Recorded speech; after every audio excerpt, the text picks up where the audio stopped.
एक कथा हुई एक जगह निश्चित,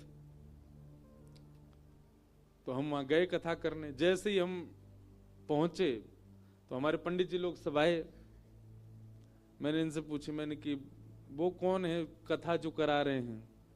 तो एक आधा सा निक्कर पहने, इतनी छोटी उसकी हाइट बेचारे की, वहीं खड़ा था। बोले ये है मुख्य यजमान। अब मैं उनको देख, मैंने आप मुख्य यजमान हो? बोले हाँ। मैंने बहुत बढ़िया भैया। मैंने कहा आप क्या करते हो? तो बोले महाराज जी हम कोई कार्य बताया उन्होंने अपना, वो करते हैं। मैंने कहा अच्छा चलो। जब उनकी व्यवस्था देखी हमने, तो ऐसे बड़े बड़े उद्योगपति भी व्यवस्था नहीं करते, नाक मुंह मोड़ते हैं, ये नहीं होगा, ये नहीं होगा, ऐसे नहीं होगा, ये होगा, हमारी तरह से होगा। महाराज जी को हमने बोला हम जैसे चाहेंगे वैसे बैठेंगे, जहाँ चाहेंगे वहां रहेंगे, हम जब बुलाएंगे तब आएंगे। सब लोग अपना अपना करते हैं, पर ऐसी उत्तम व्यवस्था। तो हमने संकोच में एक दिन उनसे पूछा, मैंने कहा आप एक बात बताओ, इतनी सुंदर व्यवस्था आपकी कैसे हुई? बोले महाराज जी हम आपसे बताना ही चाह रहे थे, हम पे तो श्री जी ने कृपा की। ये कथा हमको लाडली जी की आज्ञा से मिली है। मैंने कहा मतलब? बोले गलती से हमारे अकाउंट में 50 लाख रुपए आ गए। मैंने कहा हैं? बोले हाँ। बोले बैंक से हमको फोन आया, बोले बहुत बड़ा ट्रांजैक्शन हुआ आपके अकाउंट में।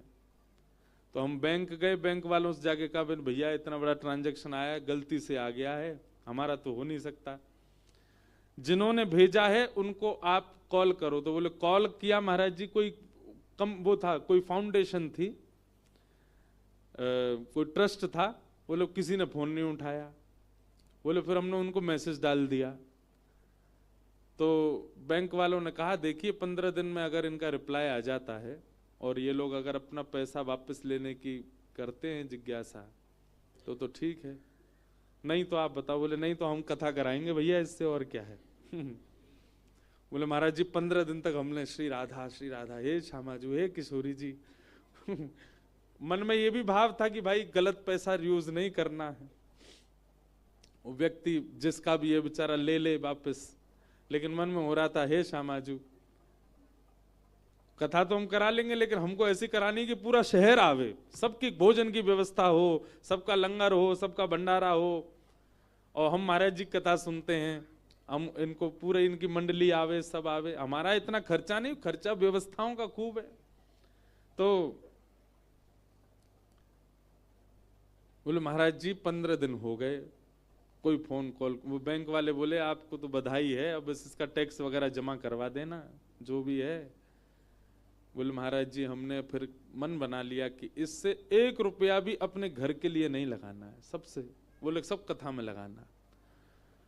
कथा कराई, ऐसी अद्भुत कथा। फिर एक दिन बोले महाराज जी हमारे घर चलो। मैंने कि चलो। जब मैं उनके घर गया, एक बहुत संपन्न व्यक्ति के यहाँ किराए पे एक कमरे में रहते हैं वो।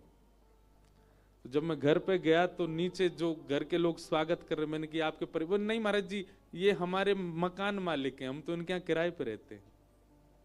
मैंने कहा आपका घर कहाँ है? बोले ऊपर है, हम ऊपर छत पे हमारा कमरा, वहां रहते हैं। ऊपर ले गए, 2-3 कमरे थे वहां, हॉल था, और उनके यहाँ सच में हृदय से ऐसा भाव आया कि सच में इनकी कथा श्री जी ने ही करवाई। अब भी मिलने आए, मैंने कि कोई इंक्वायरी आई? बोले कोई फोन ही नहीं आया महाराज जी, ट्रस्ट वाले डाल के भूल भाल गए, कहाँ गए पैसा। हमको तो लग रहा वो ट्रस्ट वस्ट भी श्री जी ने ही बनवाई होगी, और वो हमसे कथा करवानी थी उनके। अब आप आश्चर्य मानेंगे, विश्राम वाले दिन वो आए मेरे पास, बोले महाराज जी हमारे इतने पैसे अभी बच गए, उसमें से क्या करें। मैंने कहा ये व्यक्ति चाहता तो एक घर बना सकता था, व्यक्ति चाहता तो अपने सब कार्य पूरे कर सकता था। उनके कहीं कर्जे भी चल रहे थे, वो कर्जे भी नहीं चुकाए उन पैसों से। बोले हमारा मन है हम महाराज जी वृंदावन आकर के बहुत बड़ा भंडारा कर दें, वृंदावन के सब रसिक संत ब्रजवासी। मैंने करो। वृंदावन आकर के उन्होंने भंडारा किया। बड़े बड़े अरब खरबपति लोग 10-10 रुपया बांटते हैं भंडारे में भी, 500-500 रुपए बांट रहे थे सबको। 1 रुपया भी मेरे प्रयोग में नहीं रहना चाहिए, सब ठाकुर जी की सेवा। ऐसे ऐसे लोग भी हैं बहुत, हर कथा में एक अनुभव होता है।